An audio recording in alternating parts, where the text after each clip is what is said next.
আলাইকুম মাই অলস ভিউয়ার্স, তোমরা সবাই কেমন আছো? আশা করছি ভালো আছো। সকলকে শুভ সকাল। তো সকালটা আজকে হকারিয়ালাকে দিয়ে স্টার্ট করছি, কেন কি হকারিয়ালার কাছে আসার একটা কারণ আছে। তো এখান থেকে কিছু একটা উপহার সামগ্রী কিনেছি, সবাই এখান থেকেই কিনেছে, বাজারে কেউ যায়নি। বাড়ির কাছে পেয়ে গেলে বাজারেতে যাওয়ার প্রশ্নই আসে না। টোটোটা দেখো এমনভাবে সাজিয়েছে হাঁড়ি পাতিল দিয়ে, অনেকটা সুন্দর লাগছে। তো এখানে দেখো হাঁড়ি পাতিলগুলো আমি দেখছিলাম, আমি একা দেখে কি করবো, সেজন্য ভাবলাম তোমাদের সঙ্গে একটু শেয়ার করি। তো সেখান থেকে আমি চলে এসেছি যে এখানে হাতে মেহেন্দি পরবো, বিয়েবাড়ি যাচ্ছি আর মেহেন্দি পরবো না সেটা কখনো হয়? তো আমি এসেছি মেহেন্দি পরার জন্য, আমার সঙ্গে সঙ্গে আমার ভাবিও চলে এসেছে মেহেন্দি পরবে বলে। তো আমি এখন ওয়েটিং লিস্টে আছি, তো ভাবির হাতে মেহেন্দি পরাচ্ছে। তো আমিও মেহেন্দি পরবো। তো আমাকে যে মেহেন্দি পরিয়ে দেবে সে একটু মেহেন্দি পরেছে, মানে গতকাল রাত্রে সে পরতে পারেনি সবারই হাতে মেহেন্দি পরানোর জন্য। তো আমাকে সে পরিয়ে দেবে, তার হাতের মেহেন্দিটা একটু শুকালে। আর আমার হাতটা দেখো, এখানে আমি নাড়াচাড়া করছি, জানি না কখন আমার হাতে মেহেন্দি পড়বে। তো দেখি কখন পড়ে আমার হাতে মেহেন্দি। তো এই যে দেখো মেহেন্দি দিয়ে চলে এসেছি আমি, অনেক ঝোলাঝুলির পরে এই যে মেহেন্দিটা দিয়েছি, জাস্ট ওয়াটে নাজারা দেখো, দারুণ লাগছে, সিম্পল ডিজাইন। তো সবারই প্রায় গোসল করে রেডি হয়ে গেছে প্রায়, আমার এখনো কিছু হয়নি, তো এখন আমি যাব গোসল করতে। তো সকাল থেকে সবাই মেহেন্দি দিচ্ছিলো, আমি একটু মেহেন্দি দিলাম, এই যে সিম্পল ডিজাইন। আর এই যে দেখো ঘুরঘুরি করছে এখনো, সবাই রেডি হচ্ছে গোসল করে, আর আমি ঘুরোঘুরি করছি এখনো। তো আমিও রেডি হব, একটু টাইম লাগার। এই যে দেখো আমার ছোটো বোন মেহেদি দিয়েছে, ও দেখাচ্ছে ডিজাইনটা কেমন হয়েছে, অনেক সুন্দর। তো চলো আমি গোসল করে রেডি হয়ে পরে তোমাদের সঙ্গে আবার আসছি। তো আমি রেডি হয়ে গেছি প্রপার, সবাই রেডি হয়ে গেছে। তো এবার আমাদের গাড়ি আসার পেলাম, মারুতি আসলে সবাই বেরিয়ে যাব। তো অনেকটা এনজয় হবে, এখান থেকে চারটে মারুতি যাচ্ছে বিয়েতে। আর এই যে দেখো আমার ফুল লুক। তো চলো। তো আমি তো রেডি হয়ে গেছি, আর আমার দুই ভাবি দেখো এখানে রেডি হয়ে গেছে। ওদের দুজনকে জাস্ট ওয়াও লাগছিল, সেজন্য ফুটেজটা একটু নিয়ে নিলাম। আর এখানে আমার ছোট্ট বোন, এই যে দেখো, তাকে অনেকটা সুন্দর লাগছিল। তো এই যে দেখো আমাদের গাড়ি দুটো অলরেডি চলে এসছে, আমাদেরটা একটু লেট হবে, তো সেজন্য অপেক্ষা করছি। তো অপেক্ষা করার পর আমাদের গাড়িটাও চলে এসছে, তো সবাই দেখো বসে গেছে। আর আমি বাইরে থেকে একটু ভিডিও ফুটেজ নিচ্ছিলাম। তো আমিও বসবো ভেতরে। তো অনেকটা মজা হচ্ছিল, সবাই একসঙ্গে যাচ্ছে, এখান থেকে চারটে গাড়ি যাচ্ছে বিয়ে বাড়ি। তো অনেকটা মজাই লাগছে। তো সবাই দেখো সেটেল হচ্ছে। আর আমার মানে এই যে আমাদের এটা গাড়ি, আর ওই সাইডে গাড়িতে সবাই বসবে, ওই সাইডেও দুটো গাড়ি আছে আমার পেছনে দেখতে পাচ্ছ, ওই যে পেছনে দুটো গাড়ি, ওগুলো রেডি হয়ে গেলে একসঙ্গে বেরিয়ে পড়বো। তো আমরা গাড়িতে বসে বেরিয়ে পড়েছি, আর গাড়ির ভেতরে দেখো এই যে সবাই বসে গল্প করছে আর গান বাজছিল, সেই জন্য আমি পরে এডিট করে ভয়েসটা দিয়েছি। তো দারুণ লাগছিলো আজকে, জাস্ট ওয়াও লাগছিলো, সবাই একসঙ্গে মিলে যাচ্ছি বিয়ে বাড়ি। তো কার মানে কোথায় যাচ্ছে আর কার বিয়ে, তো আগে গিয়ে বুঝতে পারবে। তো এই যে দেখো রাস্তার ফুটেজটা আমি একটু দিয়ে দিয়েছি তোমাদের। এই যে এই সেই রাস্তা, আর এই সেই ব্রিজ যেখানে প্রায় আজ থেকে 6 বছর আগে অ্যাক্সিডেন্ট হয়েছিল, অনেক মানুষ মারা গিয়েছিল বাস দুর্ঘটনাতে। তো এখানটায় আসলে একটু মনের মধ্যে একটু ভয় ভয় করে, তারপরে কি করব, যাওয়া লাগবে, কেন বাইপাস একটাই রোড, আমাদের বহরমপুর শেখপাড়া একটাই রোড, এই রোডেও আমাদেরকে যেতে হয়। তো কি করব, চলতে চলতে এই যে ভালো লাগছে না, প্রায় ক্লান্ত হয়ে গেছি। তো রাস্তার মাঝখানে একটু মানে গাড়ি দাঁড় করিয়ে একটু রেস্ট নিচ্ছি। তো ওই যে দেখো সবাই পেছনে, আমার পেছনে দাঁড়িয়ে আছে, এই সাইডে দাঁড়িয়ে আছে। আর জাস্ট এখানকার মানে ওয়েদারটা জাস্ট ওয়াও, দুই সাইডে মানে গাছ, আর দারুণ লাগছিল, একদম প্রচুর গরম লাগছিল, গাড়িতে বসে হাঁপিয়ে গেছিলাম, সেজন্য এখানে একটু দাঁড়িয়েছি। তো সবাই একটু রেস্ট করছে, আর রেস্ট করার কারণ আছে, আমাদের সঙ্গে যে আরেকটা গাড়ি এসেছিলো ওই গাড়িটা একটু পিছিয়ে গেছে, ওই গাড়িটার জন্য আমরা এখানে দাঁড়িয়ে ওয়েট করছি। তো গাড়িটা আসলে জাস্ট আমরা বেরিয়ে পড়বো। বলতে না বলতে দেখো গাড়ি এসে হাজির হয়ে গেছে।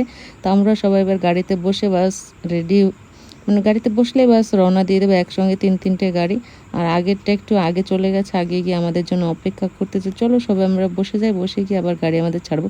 তো সবাইকে এখানে বসার জন্য বলছে, আমিও বসবো। তো চলো, কেমন গাড়িতে বসার পরে আবার শরীর পুরো ক্লান্ত হয়ে যাচ্ছে, মানে 2 ঘন্টা ট্রাভেল করছি গাড়ির ভেতরে, আর ভালো লাগছে না। যখন কতক্ষণ লাগবে পৌঁছাতে সেটাও বলতে পারছি না, পৌঁছালে জাস্ট একটু ভালো লাগবে, মনটা ফুরফুরে হয়ে যাবে। তারপরেও কি করব, মনে এনার্জি নিয়ে যেতেই হচ্ছে, ভাগ্নির বিয়ে বলে কথা। বাড়ি ঠিক পাচ্ছে না, আর খানা খেতে এসেছে সব।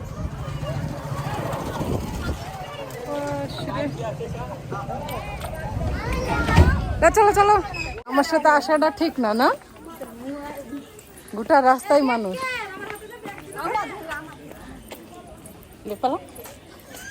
তো বিয়ে বাড়িতে এসেই দেখো সবাই থুপড়ি দিতে বসে গেছে ভাগ্নিকে, আর যে যা নিয়ে এসছে দেওয়ার জন্য মান সামগ্রী সবাই দিচ্ছে, আর এক এক করে থুপড়ি দিচ্ছে, মানে মিষ্টি মুখ করাচ্ছে, বিয়ে বলে কথা। তো এই যে ভাগ্নিকে সবাই একটু একটু করে মিষ্টি খাইয়ে দিচ্ছে, যে যা এনেছে সেগুলো তার হাতে উঠিয়ে দিচ্ছে।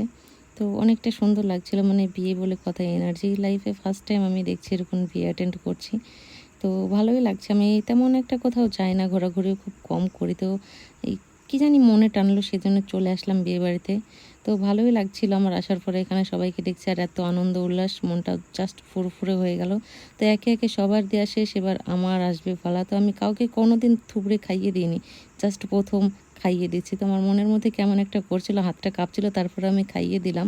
জাস্ট ভালোই লাগছিল। আর আমার এই ফুটেজটা আমার ছোট্ট বোন উঠিয়ে দিয়েছে।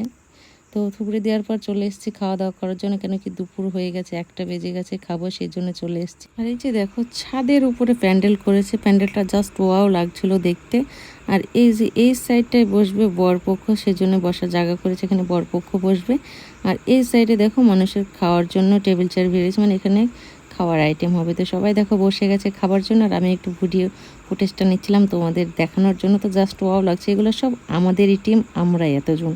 তো বসে গেছি খাবার জন্য, তো সবাই একটু বকবক করছে, আমি বকবক করছি। আর এখানে আমার ছোট্ট বোন বলছে সবার একটু ভিডিও নেওয়ার জন্য। তো সবাই দেখো বসে গেছে, খাবার আমাদেরকে এবার খেতে দিবে। তো চলো দেখি আমাদের কি খেতে। তো অবশেষে আমাদের খেতে দিয়ে দিয়েছে, আমাদের খেতে দিয়েছে সালাড, ছাঁচড়া, সাদা ভাত।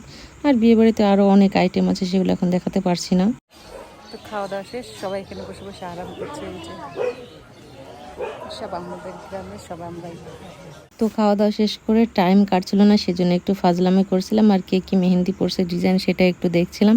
তো অনেকটা সুন্দর লাগছে, যে আমার একটা বোন আর একটা ভাইয়ের মেয়ে। তো ফাজলামো করার পর আবার সেই ছাদে চলে এসেছি, মানে সময় যাচ্ছে না, কি করব, সেজন্য ছাদে উঠে একটু ঘোরাঘুরি করছে। আর পেছনেই যে দেখো বরপক্ষ চলে এসছে, আমাকে হাত নাড়িয়ে ইশারা দিচ্ছে, আমি ভিডিও করছিলাম তখন। তো আগে আমি খেয়াল করিনি, যখন ফুটেজটা এডিট করছিলাম তখন আমি দেখছি যে আমার পেছনে যে হাত নাড়া যাচ্ছিল। তো ভালোই লাগছিল। তো ছাদে থেকে নিচে এসে দেখছি যে মানে থুবড়ে খাওয়া শেষ হয়ে গেছে, দান সামগ্রী এখানে রেখে দিয়েছে, কে কী দিয়েছে না দিয়েছে সেগুলো সব কিছু এখানেই আছে। তো পরে খুলে যখন দেখবে জানা যাবে কে কী দিয়েছে না দিয়েছে। তো তারপরে এই যে দেখো মানে ভাগ্নি বেরিয়ে যাবে, বিয়ের সব কিছু মানে রেডি হয়ে গেছে। তো এখানে এবার সঁপে দিবে, সঁপে দিলে দেওয়া হয়ে গেলে এরা বেরিয়ে পড়বে। তো আমরাও বেরিয়ে যাব, সন্ধে হয়ে গেছে, বিকাল 5টা বেজে গেছে, অনেক দূরের রাস্তা। বাড়ি পৌঁছাতে পৌঁছাতে প্রায় রাত 8টা বেজে যাবে আমাদের এখান থেকে রওনা দিয়ে। 2.5 ঘন্টার রাস্তা প্রায় জার্নি করে এসেছি। তো ওরাও বেরিয়ে যাবে। তো দারুণ লাগছিল, আমার তো এনজয় হচ্ছিল, দারুণ লাগছিল। কিন্তু আমার ভাগ্নি আজকে খুব কান্না করছিল, প্রচুর কান্না করছিল, কেন কি সে চলে যাবে নিজের বাড়ি ছেড়ে। আর এই যে দেখো এখানে ফটের বিবিরা খাওয়া দাওয়া সেরে আসতেই চাই না। তো সবাই চলে এসছে, আর গাড়িতে বসে বাড়ির উদ্দেশ্যে রওনা দিয়ে দিয়েছি। তো অনেকটা ভালোই লাগলো, জাস্ট আজকে দিনটা পুরো আনন্দেই কেটে গেল। তো রাস্তার মাঝে সবথেকে খারাপ লাগে কি জানো, এই যে পুলিশ পাবলিককে সাহায্য করার জন্য, কিন্তু এখানে উল্টে পাবলিককে পেরেশান করে পুলিশ। মানে বেছে বেছে বাইকগুলোকে উঠাবে, কার হেলমেট নেই, কার কাগজ নেই, সেই জন্যে আটকে রাখবে, তাদের ঠেনে টাকা নেবে। সরকার ওদেরকে বেতন দিয়ে রেখেছে কী জন্য বুঝি না, আবার পাবলিকের ঠেনে এক্সট্রা টাকা আদায় করে। আর বাজে লাগে সব থেকে সিভিক পুলিশের ব্যবহারটা, দেখো গাড়ির চাবিটাই নিয়ে নিয়েছে। তো মনটা প্রায় খারাপ হয়ে গেল। কিন্তু তোমাদের আজকের ভিডিওটা কেমন লাগলো, ভালো লাগলে ভিডিওটা একটা লাইক করো, চ্যানেলটাকে সাবস্ক্রাইব করো, আর পাশে থেকো কেমন।